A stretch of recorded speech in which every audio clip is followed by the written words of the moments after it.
Et je crois que nous avons été nombreux à suivre la vidéo dans l'Infoca qui a pour titre « Qui pour sauver la RDC ?» C'est une vidéo de 48 minutes dans la série des chroniques dans l'Infoca. Connaissez-vous tous Alain Foka est journaliste ou bien chroniqueur à la RFI et France 24, si je ne me trompe pas. Alors, il a parlé de la RDC il y a quelques jours, 3 ou 4 jours. Beaucoup de Congolais, j'ai suivi les commentaires, les réactions de beaucoup de Congolais à travers le monde. Donc, beaucoup n'ont pas été d'accord avec lui parce qu'il a semblé donc dédouaner le régime Tshisekedi. Il a semblé dire que Tshisekedi est en train de changer les choses au Congo. Donc, le régime Tshisekedi, pour la première fois, a communiqué, a fait entendre et même comprendre donc, la vraie problématique de la crise en RDC à travers le monde, devant même les institutions du monde. Là, beaucoup de Congolais n'ont pas été d'accord avec M. Alain Foka, moi non plus. Et j'ai compris une chose en suivant cette vidéo. D'abord, les invités. Donc, la sélection des vidéos qu'a faite M. Alain Foka, ça a focalisé l'attention. Bon, les commentaires ne venaient que des gens du régime de Félix Tshilombo. Donc, à part Félix Tshisekedi qui parlait, Paul Kagame, il y a eu Nicolas Kazadi, Peter Kazadi, Vital Kamerhe, Fortuna Bisselele. Ça, ce sont les gens du sérail, de la clique à Tshisekedi. C'est-à-dire là où Tshisekedi Félix est aujourd'hui. Ça, ce sont ses poulains. C'est pour cela que beaucoup de gens demandaient ce que M. Alain Foka, s'il pouvait donner la parole aux opposants congolais, aux membres de la société civile, à beaucoup de gens au Congo, de différentes organisations, pour avoir différents points de vue. Mais malheureusement, c'était le régime de Tshilombo, Félix, qui a eu la parole. Nous, on a compris. C'est pour cela que la vidéo a suscité donc, une discussion, bien des discussions par-ci, par-là dans les milieux des Congolais. Beaucoup de Congolais n'ont pas été d'accord avec cela. D'abord, pour mieux comprendre ce qui est en train de se passer au Congo, surtout avec le régime de Félix Tshisekedi, on peut raconter beaucoup de choses. On peut aussi faire des vidéos, même une longue vidéo de 40 minutes, 50, même 1 heure du temps. Mais nous allons un peu abréger les choses. Le problème dans lequel Félix Tshisekedi se trouve aujourd'hui, ce n'est pas le commencement, non. Tshisekedi, ce n'est pas la rupture. C'est ce que M. Alain Foka semblait oublier. Tshisekedi, c'est la continuité de la mafia.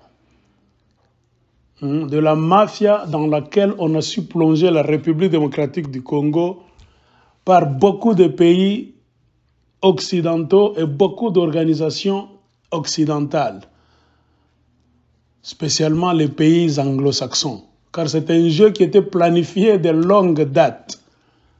Pendant que nous, en Afrique, on ne savait pas, même l'Union africaine, distraite ou bien se trouvant dans les mains des présidents illégitimes dictateurs, c'est une organisation qui ne sert vraiment à rien.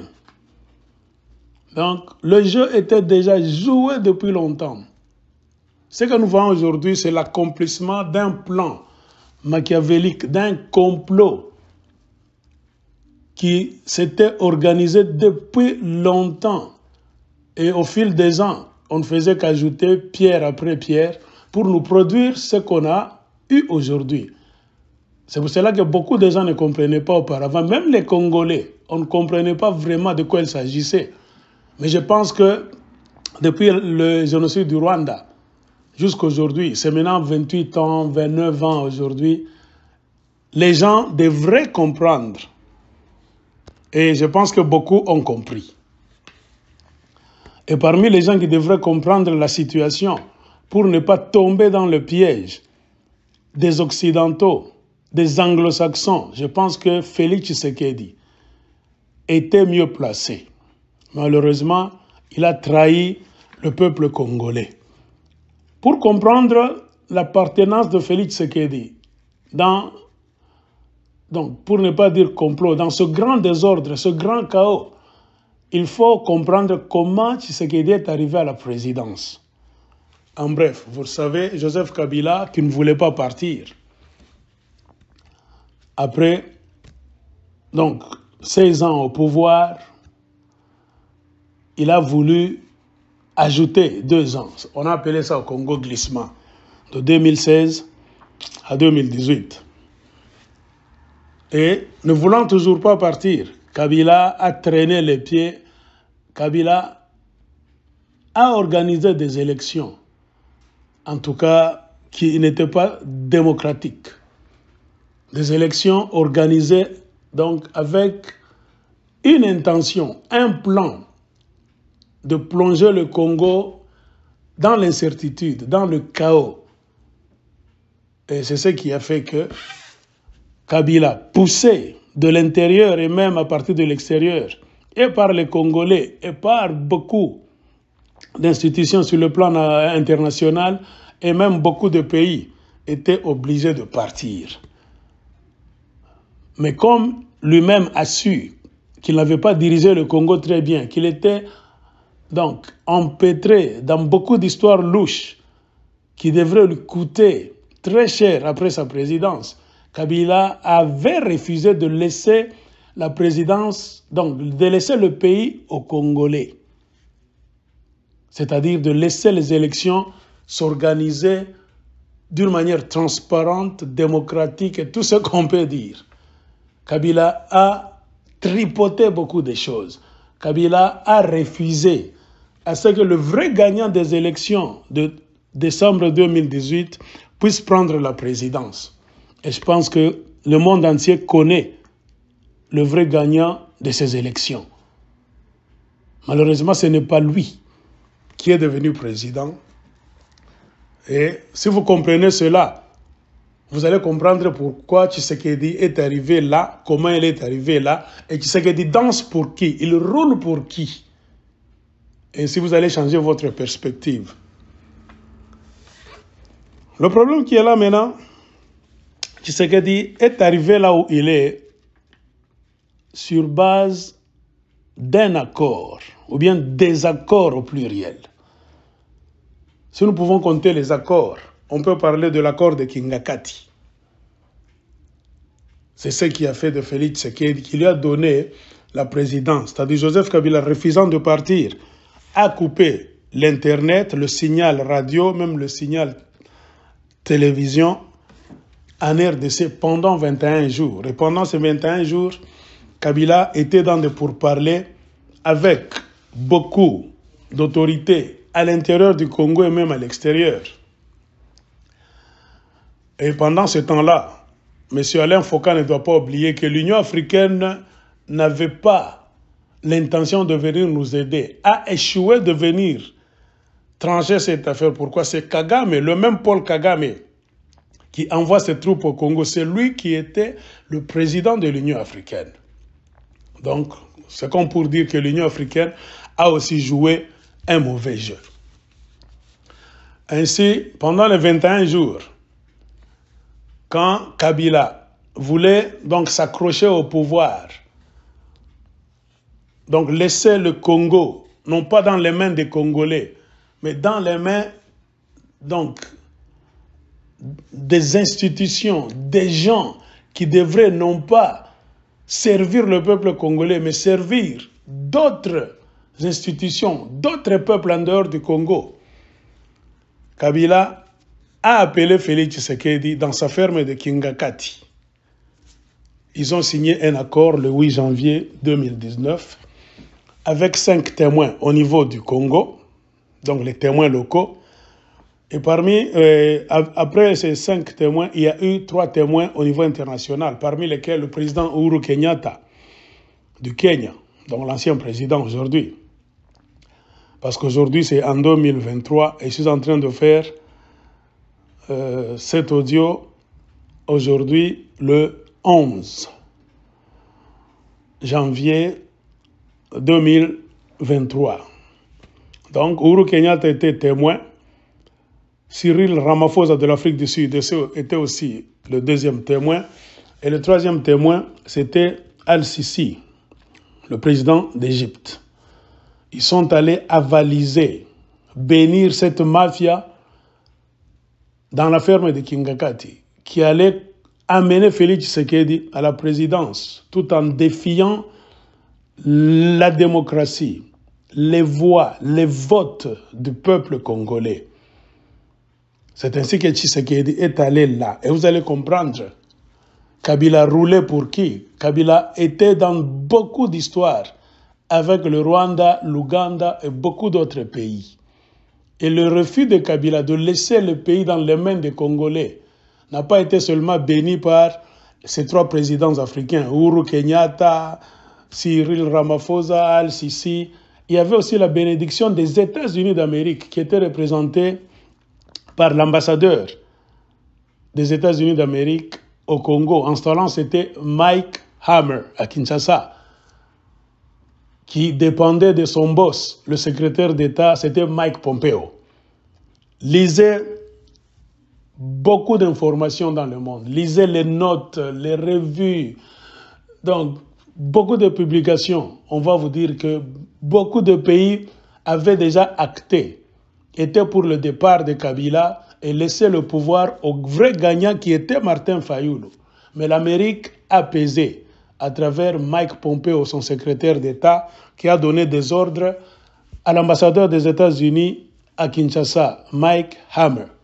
Ainsi, pendant les 21 jours, c'est avec la bénédiction finale des États-Unis d'Amérique que Tshisekedi est arrivé là-bas. C'est-à-dire, vous comprenez automatiquement, ce n'est plus pour servir le peuple congolais, pour qu'il y ait rupture, non, c'est pour qu'il y ait continuité. Donc, l'équipe d'en face, l'équipe qui ne veut jamais voir le peuple congolais se libérer de cette mafia, hein, de cette emprise dans laquelle on l'a enfoncé, a gagné encore. Donc, pour nous, Congolais, ou bien d'autres personnes dans le monde qui savent très bien ce qui s'était passé au Congo, on ne compte pas Félix Tshisekedi comme une personne de la rupture, une personne de la vérité, du changement positif, de la libération du Congo. Non. Félix Tshisekedi, c'est un complice, un homme qui est venu maintenant pousser le Congo dans la gueule de Satan, davantage, au lieu d'aider à la libération du Congo. C'est ça le problème. Mais avant cela, il y avait donc ce problème de la recherche du candidat unique. Vous savez, les politiciens congolais de l'opposition, parmi lesquels Félix Tshisekedi, s'étaient rendus à Genève, en Suisse, pour chercher le candidat unique. Vous savez, vous tous, c'était Martin Fayulu qui était sorti, Félix Tshisekedi et Vital Kamerhe. Donc, se sont dissociés de leurs frères. Pourquoi? Parce qu'ils roulaient. Bien qu'étant dans l'opposition, ce n'étaient pas de vrais opposants qui travaillaient pour le peuple congolais. Ils étaient là-bas pour travailler pour les ennemis du Congo. Donc Félix Tshisekedi et Vital Kamerhe. Donc c'est pour cela, M. Alain Foka, nous vous disons carrément, quand vous avez donné la parole à Vital Kamerhe dans cette vidéo, nous avons compris que cette vidéo de 48 minutes, votre chronique, la dernière, c'est une histoire. Peut-être ça a été commandité, demandé, payé même par les gens du régime Tshisekedi, les ennemis de la République démocratique du Congo. Donc, avant que Tshisekedi ne soit président, Vital Kamerhe et le même Félix Tshisekedi s'étaient retirés des accords donc, de Genève.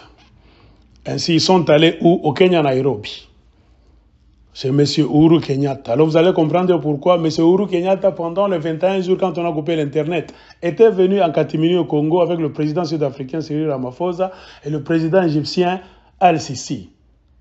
C'est pour bénir la mafia. Il faut comprendre cela, donc ceci comme cela. Avant d'aller, bon, c'est à Nairobi, là où Vital Kamerhe et Tshisekedi, après avoir donc déçu leurs frères, d'autres opposants à Genève, ils sont allés signer un accord le 23 décembre 2018 au Kenya, Nairobi. Vous connaissez maintenant les conséquences. Quand ils ont commencé à travailler ensemble, ils s'étaient promis que Vital Kamerhe devait être le Premier ministre, mais malheureusement, il est devenu, donc pas même malheureusement, heureusement pour lui.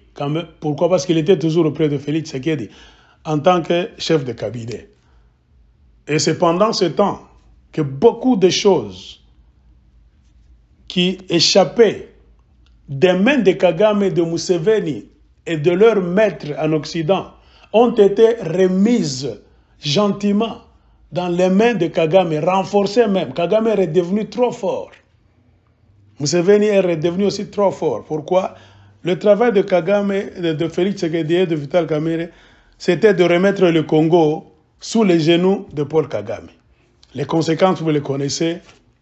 Tshisekedi Félix et Vital Kamerhe ont invité les forces armées rwandaises à regagner le Congo encore, et même les forces armées ougandaises, pour des opérations que nous ne connaissons pas, sans même contacter le Sénat, ni même le Parlement congolais, ni même le gouvernement. Personne n'a siégé. C'est-à-dire c'est Félix Tshisekedi lui-même, Vital Kamerhe et leurs conseillers. Alors vous comprenez comment Tshisekedi est en train de gérer le Congo. Après l'entrée des armées du Rwanda et de l'Ouganda en RDC, Vital Kamerhe est allé en visite. Au Rwanda, il a offert 30 vaches à James Kabarebe. Vous connaissez James Kabarebe très bien. Ils ont permis l'entrée de l'avion, la compagnie d'aviation Rwandair au Congo. Ils leur ont donné même un bureau à l'aéroport de Goma, dans l'est du Congo. Ils ont donné des mines d'or d'Ituri, du Nord Kivu, Sud Kivu, à Kagame.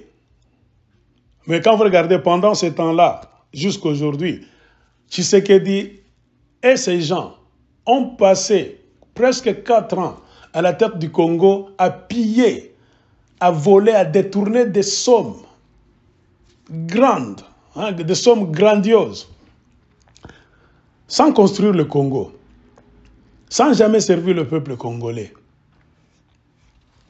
Mais ils ont donné, lors de l'Ituri, comme je l'ai dit, du Nord Kivu, Sud Kivu, à Kagame, en finançant même la construction d'une raffinerie d'or au Rwanda. C'est-à-dire, automatiquement, on a vu Vital Kamerhe et Félix Tshisekedi donner les richesses du Congo, les laisser dans les mains de Paul Kagame. Donc, si vous ne le saviez pas, M. Alain Foka, je pense que vous le savez maintenant. Après cet acte, il y a quoi encore? On a parlé de l'entrée, tout ça. Et puis, ils ont forcé, sans même consulter le peuple congolais, ni par référendum, ni même le Parlement, ni même le Sénat congolais. C'est Vital Kamerhe et Félix Tshisekedi qui sont allés faire entrer la République démocratique du Congo dans la communauté des États de l'Afrique de l'Est. Quand beaucoup de Congolais ont su ça, car ils faisaient cette histoire en catimini, il y a eu beaucoup d'objections. Beaucoup de Congolais n'ont pas aimé ça et ils n'aiment pas ça. Jusqu'aujourd'hui, au Congo, on n'aime pas la présence de la République démocratique du Congo dans leurs choses là-bas de la communauté des États d'Afrique de l'Est. Car c'est une mafia. Selon nous les Congolais, cette histoire c'est une mafia. Ça montre la haute trahison de Félix Tshisekedi, Vital Kamerhe et leurs conseillers. Après cela, si vous suivez maintenant très bien ce qui est en train de se passer, il y a quoi? Félix, sa présidence est problématique. Et pour vous montrer que Félix Tshisekedi n'est pas venu servir le peuple congolais, informez-vous, M. Alain Foka, il a invité, les M23 étaient défaits en 2012. Ils n'opéraient plus en RDC. ils sont allés se réfugier au Rwanda et en Ouganda. Car ces gens-là, la majorité sont des Rwandais, ce ne sont pas des Congolais, ce ne sont même pas des rebelles. Ce sont des mercenaires que Kagame utilise pour des besoins de la cause, c'est-à-dire déstabiliser la République démocratique du Congo avec la bénédiction de beaucoup de pays occidentaux pour avoir la main mise sur les richesses. C'est ça le vrai problème qui se passe dans l'Est du Congo. Alors, Tshisekedi, ayant eu la présidence avec la bénédiction de Kagame, Museveni, l'ambassadeur des États-Unis Mike Hammer, le secrétaire d'État américain Mike Pompeo et beaucoup donc, des sociétés multinationales devaient les servir. C'est ça le combat. Comprenez pourquoi Tshisekedi était contraint d'aller chercher le M23 au Rwanda et en Ouganda. Il a pris d'abord le staff dirigeant de ce M23 là-bas, qui l'a amené à Kinshasa. Tshisekedi les a logés, nourris et véhiculés à Kinshasa, la capitale de la RDC, M. Alain Foka, pendant 14 mois, c'est-à-dire 1 année et 2 mois. Ils étaient restés là-bas et qu'est-ce qu'ils planifiaient? Dans leurs accords, Tshisekedi planifiait donc de faire entrer en République démocratique du Congo, donc de créer une brigade de militaires qui allait être là pour sa sécurité, la sécurité de Félix Tshisekedi. Lui, il s'est dit président qui a gagné les élections. Il mérite, il a gagné la confiance de tous les Congolais. Alors pourquoi, au lieu d'entretenir l'armée congolaise, qui est composée de 100 000 hommes, selon ce qu'on nous dit, pourquoi Tshisekedi ne s'était pas tracassé pour prendre soin de l'armée, pour opérer des réformes dans les forces armées congolaises? Mais il est allé mettre un plan en place pour nous amener une brigade des hommes d'armes venant du Rwanda, de l'Ouganda. Et une brigade des hommes d'armes, c'est combien? Dans des termes militaires, c'est un maximum de 8 000 militaires. Et cette brigade devait être répartie en 4 bataillons. Parmi les 4 bataillons, c'est-à-dire 2000, 2000, 2000, 2000, 2 bataillons ou bien 4000 soldats devaient venir du Rwanda et de l'Ouganda, parmi les M23. Et 2000 militaires devaient venir de Jean-Pierre Bemba. Et les restants là-bas, les 2 autres 1000, devaient venir de Faustin Mounene, qui est en refuge en République du Congo, Congo-Brazza. Et quand vous suivez, il faisait tout ça sans informer le peuple congolais. Je sais qu'il le faisait en accord avec Kagame et Museveni et ses conseillers. Les mêmes Fortuna Bisselé que vous avez invités là-bas. Donc, les Peter Kazadi, les Nicolas Kazadi, ce sont des traîtres. Ces gens-là vont passer devant les cours et tribunaux, M. Alain Foka. Tout ce que j'étais en train de vous dire là-bas, ils n'ont rien révélé. Ils n'ont rien révélé. Par contre, c'est eux des idiots. Inutiles pour la RDC, mais des idiots utiles pour la cause des ennemis du Congo. Ainsi, ils étaient dans des négociations secrètes avec le M23. Jusqu'à présent, nous ne savons pas comment leur histoire a capoté. Mais ce qui est vrai, c'est que le peuple congolais, ayant appris cette trahison de Félix Tshisekedi, qui a abandonné les FRDC, au lieu d'entretenir, d'équiper les FRDC, donc de revigorer cette armée là-bas. Tshisekedi ne comptait pas sur cette armée. Il comptait avoir sa propre protection, donc venant du Rwanda et de l'Ouganda. C'est ça même la cause. Les 8000 militaires là-bas, ils devaient les faire entrer au Congo et les dispatcher à des places stratégiques. C'est-à-dire, pour maîtriser le peuple congolais, dominer le peuple congolais et avoir une protection, donc pour mettre en place un système de dictature et imposer la volonté de Félix Tshisekedi, de Paul Kagame, de Yoweri Museveni et d'autres mafiosi des multinationales en RDC, c'est-à-dire maintenir le chaos. Mais la vérité, c'est que tout cela ne cadre pas avec la volonté du peuple congolais. Les Congolais sont contre cette histoire.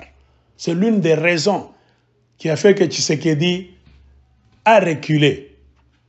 Tshisekedi, tout ce qu'il est en train de dire, tout ce qu'il est allé même dire, donc, à la tribune de l'ONU, ça ne venait pas de lui. C'est un théâtre. C'est un théâtre. Un vrai théâtre. Tshisekedi est coincé entre Paul Kagame, Yoweri Museveni, des Américains là-bas, les gens du gouvernement, beaucoup de gens qui sont à la tête des multinationales et le peuple congolais. Tshisekedi sait très bien que le peuple congolais, même si on a des divergences, donc de quelque manière que ce soit, mais nous sommes tous unanimes au Congo. Jamais les Rwandais ne viendront balkaniser le Congo. Jamais les Rwandais ne viendront vivre au Congo comme ça. Le peuple congolais va les combattre.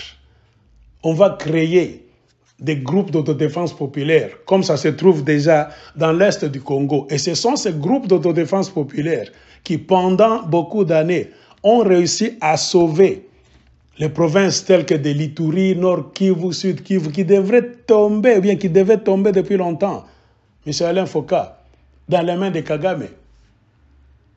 Car la mission de Kagame, c'est quoi? Vous connaissez comment Kagame est arrivé au pouvoir. Kagame a été déposé là-bas par les anglo-saxons d'une manière antidémocratique, puisqu'en réalité, Paul Kagame vient de la minorité des Tutsis, 1/10 du Rwanda. C'est-à-dire, de n'importe quelle manière, Kagame ne pouvait jamais devenir président du Rwanda. Vous connaissez comment les votes se font en Afrique. Et c'est cela même la raison pour laquelle il a fallu qu'on tue le président Habyarimana du Rwanda. C'est pour forcer les choses. Et même leur génocide. Il y a trop de versions. Ils ne laissent pas la liberté aux gens de penser, de sonner un autre son de cloche. Ils nous ont imposé une version là-bas qui est devenue même une version universelle. Si vous essayez de raisonner, de sonner un autre son de cloche, on va te traiter de négationniste, on va te terroriser intellectuellement, politiquement, on va même t'arrêter. Beaucoup de nations occidentales vont te terroriser sérieusement. Il y a beaucoup de gens, M. Alain Foka, qui ont perdu des vies. Non pas parce qu'ils sont des génocidaires, au Rwanda et en dehors du Rwanda. Tout simplement parce qu'ils ont voulu remettre en question la version du génocide du Rwanda qu'on a imposée à tous les Rwandais, qu'ils soient Tutsis ou bien Hutus, et à beaucoup d'Africains et aux gens du monde entier.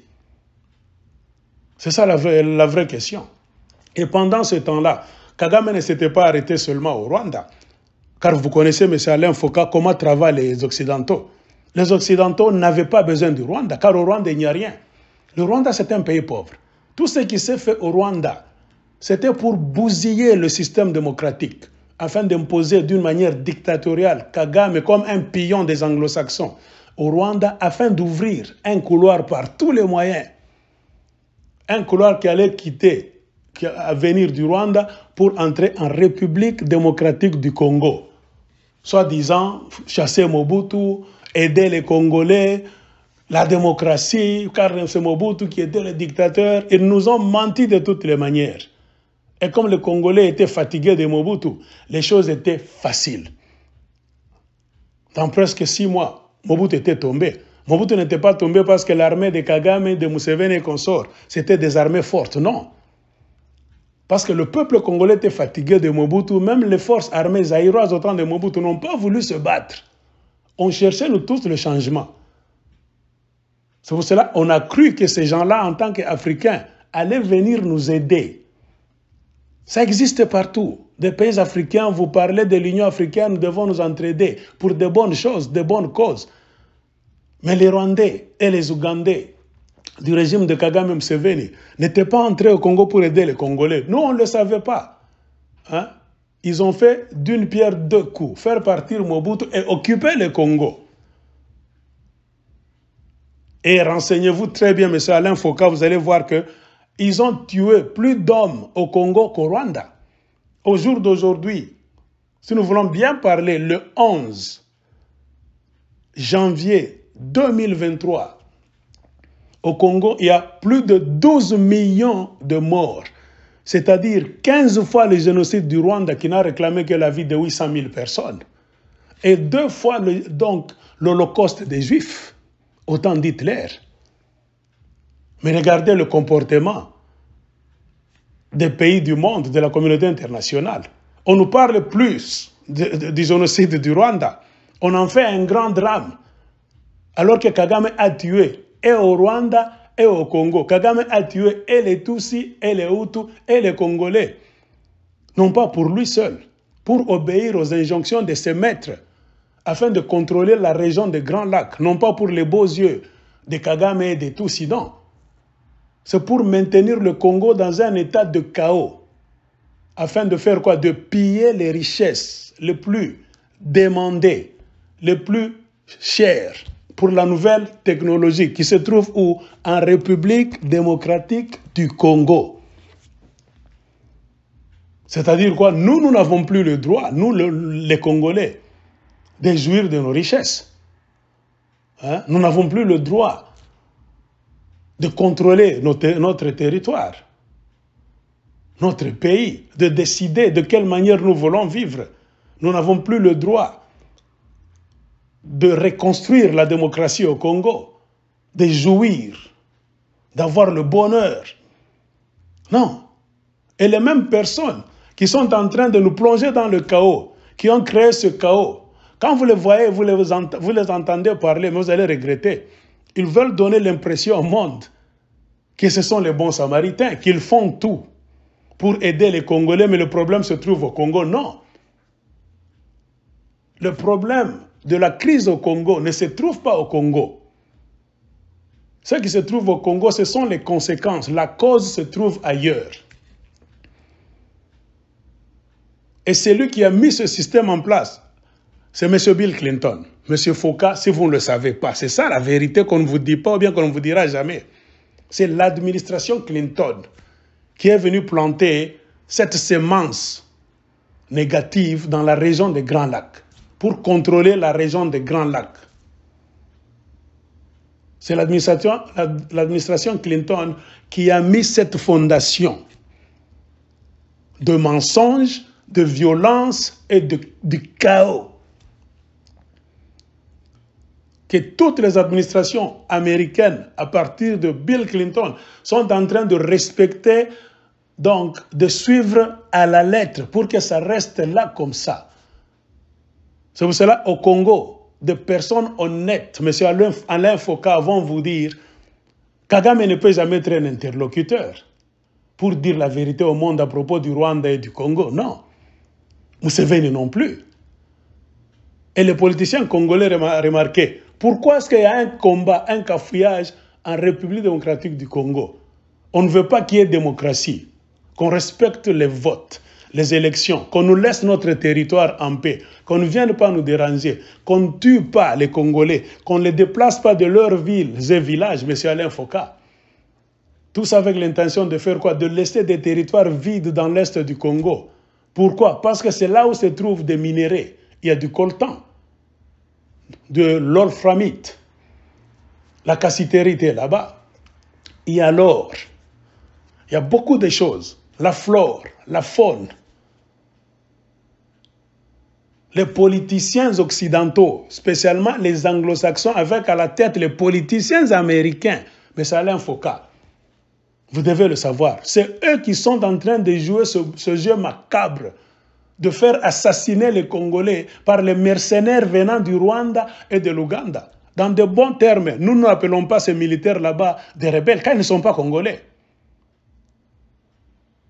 Et le Rwanda et l'Ouganda sont des carrefours de la mafia,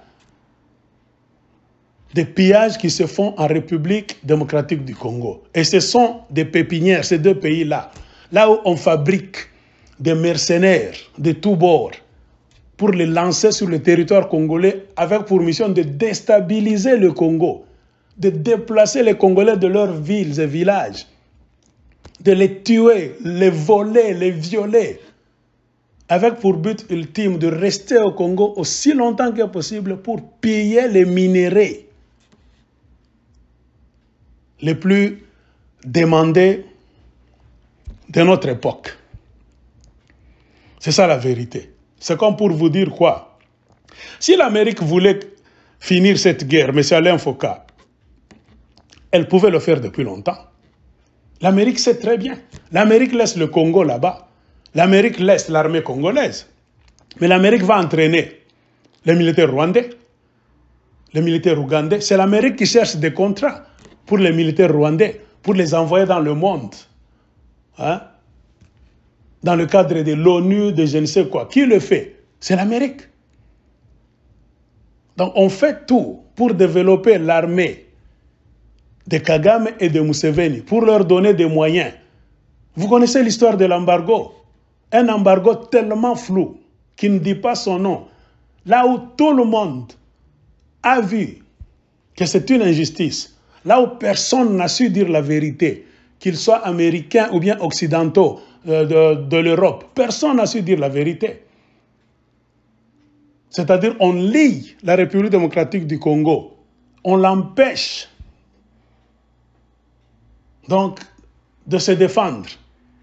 On empêche à la République démocratique du Congo de se trouver des armes pour se défendre. Mais on surarme le Rwanda et l'Ouganda par les États-Unis d'Amérique en tête. Avec d'autres pays anglo-saxons, c'est eux qui sont à la tête de beaucoup de multinationales qui ont besoin de nos richesses, mais qui n'ont pas besoin de nous. Le Conseil de sécurité est là-bas. L'ONU connaît la vérité. Le contingent le plus grand de l'histoire de l'humanité, de l'ONU, c'est au Congo. Plus de 20 000 militaires casques bleus qu'on a amenés au Congo. M. Alain Foucault, pour foutre quoi? Rien. La merde. C'est pour ne rien foutre. Les casques bleus sont là. On peut les diminuer jusqu'à arriver à 17 000. Ils sont toujours au Congo, comme des touristes, en train de violer les filles aussi, de coucher avec les jeunes filles, car ils ont le système que Clinton a mis en place a réussi à appauvrir le peuple congolais, à tuer le Congo de fond en comble. Leur mission, c'est de tuer le Congo. Ils aiment les richesses du Congo, mais ils n'aiment pas les Congolais.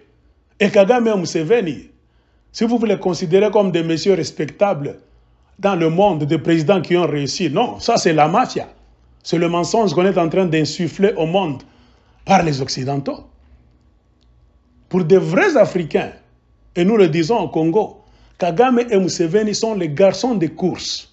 Ce sont les nègres de la maison, de la grande organisation de mafia anglo-saxonne. Ce sont des gens qui travaillent contre leurs propres frères africains. Pourquoi? Car ce sont des méchants. Ce sont des présidents sans moralité. Sans moralité. C'est ça la vérité, M. Alain Foucault. Et nous pensons que il faut aller au fond du sujet. Le problème aussi en République démocratique du Congo, c'est les politiciens congolais. Les politiciens congolais sont devenus aussi trop légers, corruptibles à souhait, irresponsables. On a réussi à se débarrasser des politiciens de choix. Laurent Désiré Kabila était mort comment? Si Laurent Désiré Kabila était traître, si Laurent Désiré Kabila était comme Félix Tshisekedi, M. Alain Foucault, nous te disons, il allait rester en vie jusqu'à aujourd'hui. Car son rôle allait être de servir les ennemis du Congo sur tous les plans. Comme il s'est retourné pour dire la vérité, non. Nous sommes entrés ensemble, c'était pour démocratiser le Zaïre, faire partir Mobutu le dictateur. Beaucoup de choses, c'était des alliances. Ces gens-là devaient être payés, ça se fait partout au monde. Nous, Congolais, on n'en disconvient jamais. Les Rwandais sont nos frères africains et les Ougandais. Mais eux, Kagame et Museveni, nous ont prouvé qu'ils ne sont pas nos frères. Qu'est-ce qui manque au Congo? qu'on ne pouvait pas leur donner. On pouvait leur donner tout ce qu'ils pouvaient exiger. Pas même exiger, demander. Dans un esprit de fraternité, s'ils étaient venus nous aider, ils allaient nous aider à démocratiser le Congo, sécuriser le temps qu'on puisse former notre armée, remettre de l'ordre dans les institutions de la République démocratique du Congo. Ils devaient se retirer gentiment. Et le Congo est immensément riche.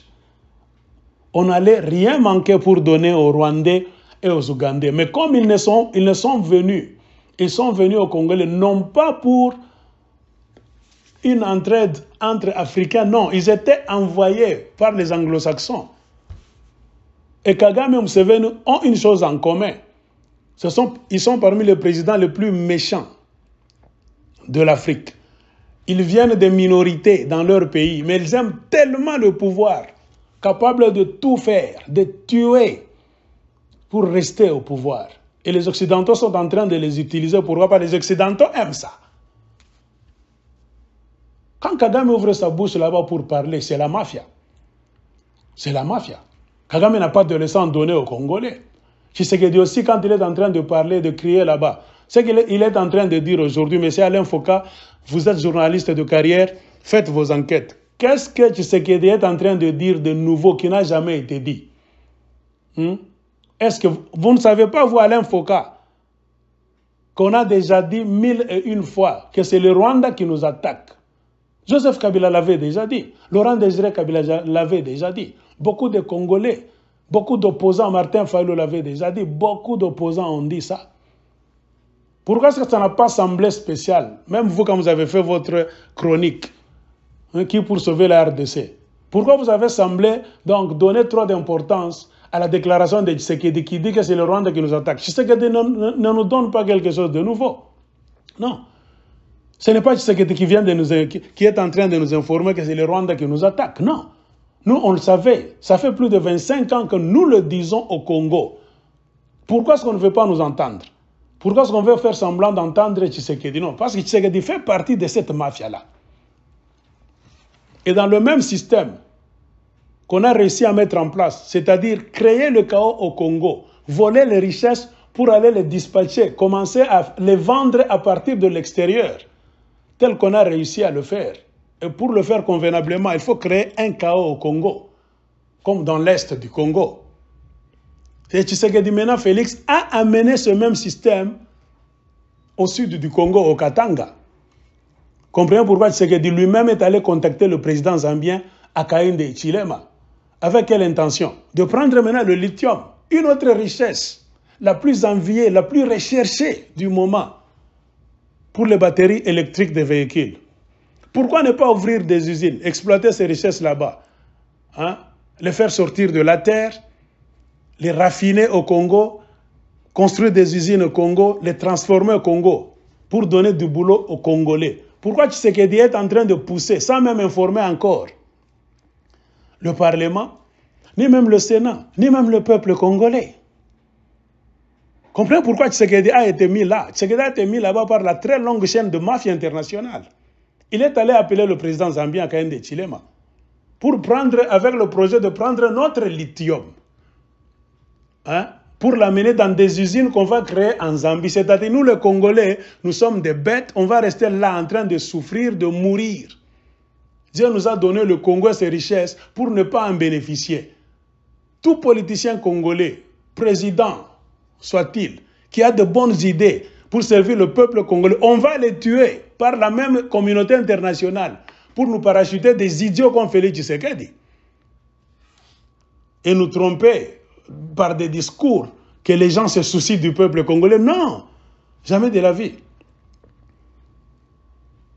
C'est toujours le même jeu. Arracher toutes les richesses des Congolais et leur laisser la misère, la dictature, la souffrance, tout ce qui est négatif. Et c'est le jeu que Tshisekedi est en train de jouer avec les mêmes Américains. Ils sont allés aux États-Unis. Est-ce que Tshisekedi a informé le gouvernement congolais, le peuple congolais, à travers les députés et les sénateurs? Posez la question à Félix Tshisekedi. Il n'a informé personne. C'est-à-dire quoi? Tshisekedi est en train de jouer le jeu de l'ennemi. C'est pour cela que le peuple congolais, dans sa majorité, ne l'aime pas. Il faut qu'il parte. Il faut qu'il parte. Il est allé aux États-Unis signer un mémorandum d'entente avec un autre secrétaire d'État américain. Je vous ai parlé de Mike Pompeo, qui avait donné des ordres à Mike Hammer, ambassadeur des États-Unis au Congo, au moment des élections en 2018. C'est-à-dire pour bloquer tout. Les Congolais n'ont pas droit au bonheur, à la démocratie dans leur pays. Les envoyés du gouvernement américain, c'est eux qui étaient les derniers à tout bloquer. Et Tshisekedi, après avoir donné les richesses de l'Est du Congo à Kagame et à Museveni, vous le savez, c'est ce qui a même créé cet état de siège de mafia, qui veut dire quoi? Limiter la liberté de mouvement du peuple congolais dans l'Est du Congo, Ituri et Nord Kivu. Car en Ituri, il y a l'armée ougandaise qui exploite de l'or là-bas et beaucoup d'autres richesses. Au Nord Kivu, c'est l'armée de Kagame. Dans le fond, le nord du Nord Kivu, c'est là où se trouve l'armée de Kagame en train d'exploiter aussi du coltan. C'est ça le problème qui est là. On a tout laissé pour aller raffiner ça au Rwanda et en Ouganda.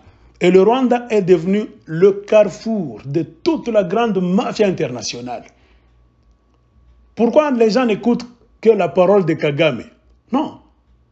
Car le système mis en place par Bill Clinton, qui continue à résister, veut à ce que les richesses du Congo soient volées, non pas achetées, pour que les Congolais puissent en bénéficier, afin qu'on puisse les amener principalement au Rwanda. Car le Rwanda de Paul Kagame, c'est ça, la plaque tournante de la mafia internationale de toutes les richesses de grande valeur de la RDC. C'est ça la vérité. C'est ce qui fait que Kagame a de la valeur aux yeux du monde. Car Kagame, sans les richesses du Congo, monsieur Alain Foucault, Kagame n'est rien. Kagame n'est rien. Le Rwanda est en train d'être utilisé par les anglo-saxons comme une station de contrôle et de déstabilisation de la République démocratique du Congo. Tout ce qu'on est en train de nous dire, les raisons, les rebelles rwandais ou qui sont au Congo, ce sont des mensonges. Plusieurs fois, Kagame a été invité à entrer au Congo. Et il est encore au Congo, ses armées sont encore au Congo. Ils étaient entrés au Congo pendant 2 ans avec Laurent Désiré Kabila. Ils ont contrôlé le Congo de fond en comble, est, ouest, nord, sud et centre. Beaucoup de réfugiés, Hutus, soi-disant génocidaires, ont marché plus de 2000 km à pied pour quitter le Congo, d'est à l'ouest. Ils sont allés même au Gabon. Beaucoup sont à l'extérieur du Congo comme réfugiés dans le monde. Et c'est ce que Kagame voulait avec l'aide de Bill Clinton. Pourquoi l'ONU a du mal à parler de cette histoire? Car l'ONU est commandée par les Américains. Je pense qu'Alain Foucault, tu le sais très bien. C'est ça la vérité. Ils sont allés en Amérique pour voir comment maintenant nous arracher notre lithium, l'amener en Zambie. On va commencer à raffiner tout en Zambie. De la même manière que les richesses de l'Est, on est en train de les raffiner au Rwanda. Hein? Monsieur Alain Foucault, est-ce que vous comprenez cette histoire? Avec la bénédiction de qui? Du même secrétaire d'État américain, un autre secrétaire d'État américain, Anthony Blinken. Et pourquoi l'Amérique, les politiciens américains sont rapides à signer des bêtises, à signer des papiers, là où il faut prendre les richesses des Congolais, mais ils ne sont jamais prêts à signer des papiers pour remettre l'ordre au Congo, la vraie paix. Dire à Kagame de ne plus entrer au Congo, comme Obama l'avait dit. Obama l'avait dit en 2012. Kagame avait envahi la République démocratique du Congo, avec le même M23 là-bas, les Makenga et tout ça. Obama a pris le téléphone. C'est Obama qui avait appelé Paul Kagame directement pour lui dire « Retire tes hommes d'armes. M23, ce sont les Rwandais, tes militaires, retire-les. » Kagame les a retirés. Pourquoi Joe Biden ne le dit pas aujourd'hui? Vous allez dire que Joe Biden ne sait pas que ce qui est en train de se passer au Congo, c'est Kagame qui est en train de le faire avec la bénédiction principalement des Américains, des politiciens américains. Ils le savent tous. C'est pourquoi nous, dans notre façon de penser aujourd'hui, car nous ne raisonnons plus, nous ne raisonnons pas comme les politiciens congolais. Nous disons toujours qu'il faut chercher le vrai interlocuteur à qui on doit parler pour rechercher la vraie paix au Congo. Ce n'est pas Paul Kagame, ni Museveni, car ce sont des garçons de course. Le vrai interlocuteur doit être le président des États-Unis. La vraie politique au Congo que nous voulons entamer, nous avons déjà commencé à entamer, c'est de chercher à parler directement à l'homme qui est dans la Maison Blanche. Nous avons écrit à beaucoup de sénateurs américains, nous avons écrit au président américain, notamment Joe Biden. Il nous a répondu en esquivant beaucoup de questions. On lui a envoyé une lettre de 7 pages dans laquelle on a expliqué clairement ce qui ne va pas au Congo et ce qu'on peut faire pour finir cette crise créée de toutes pièces par les anglo-saxons, y compris l'Amérique. On a même mentionné le nom de l'Amérique là-dedans. On a bien dit clairement, ne soyons pas hypocrites. Nous n'allons jamais chercher des solutions au Congo. Car ce qui est en train de se passer au Congo, c'est 15 fois le génocide du Rwanda et 2 fois l'Holocauste des Juifs. Le Congo peut aider à maintenir le climat mondial, le bon climat. Vous le savez, vous tous, on a des problèmes climatiques dans le monde. Avec la forêt équatoriale, le Congo est mieux placé. Avec ses richesses, la RDC est mieux placée pour sauver le monde. Avec son fleuve, il y a du poisson. Le Congo peut alimenter beaucoup de pays d'Afrique en électricité. Et c'est d'ailleurs ce même Congo, par son uranium, qui a fait que l'Amérique est devenue une superpuissance après la Deuxième Guerre mondiale. C'est le même Congo, quand il était la propriété privée du roi de Belge, Léopold II, qui a participé donc au développement de l'industrie automobile dans le monde. Le Congo a toujours été présent à chaque tournant historique de l'humanité pour aider, bon gré, mal gré. Mais en retour, qu'est-ce qu'on donne au Congo? Qu'est-ce qu'on donne aux Congolais? Rien. C'est là où se trouve le problème. On veut nous faire croire que le Congo ne nous appartient pas. Non, parce qu'il y a trop de richesses. Jamais. C'est notre pays. Le Congo, ce n'est pas la propriété privée d'un petit groupe d'hommes au Congo. Les Kabila, les Félix Tshisekedi, les Kagame, les Museveni et consorts, même les Américains. Non, c'est notre pays. Le Congo a tout donné au monde. Maintenant, la question, c'est de savoir qu'est-ce que ce monde-là donne en retour à la République démocratique du Congo. C'est là où se trouve la question. Et la réponse est claire, rien. Ils viennent au Congo et de par leur attitude, on conclut carrément que tout le monde aime le Congo et les richesses du Congo. Mais personne n'aime les Congolais. Et c'est ce que nous ne voulons pas. C'est ce que nous voulons changer. Comprenez pourquoi nous disons que notre vrai interlocuteur doit être le président des États-Unis d'Amérique sans intermédiaire. La recherche de la vraie solution pour la vraie paix au Congo, c'est quand les Congolais de beaucoup de couches sociales vont s'asseoir à la Maison Blanche pour parler le langage du peuple congolais aux Américains, au président américain, au gouvernement américain. Ça sera le commencement du vrai changement. Aussi longtemps qu'on fera semblant de ne pas savoir ce qui se passe au Congo, d'écarter les Congolais, de les tourner en esclaves, de les dénigrer, donc de venir voler leurs richesses et de les envoyer au Rwanda, hein, en Ouganda, là où il n'y a rien. Qu'est-ce que nous on peut aller faire à Kigali? Il n'y a rien. À Kampala, il n'y a rien. Car Kagame et Museveni, le Rwanda et l'Ouganda sont des pays pauvres. Kagame et Museveni sont des pauvres. Ce sont seulement des jaloux. Ce sont des jaloux qui ne veulent pas voir le Congo prospérer.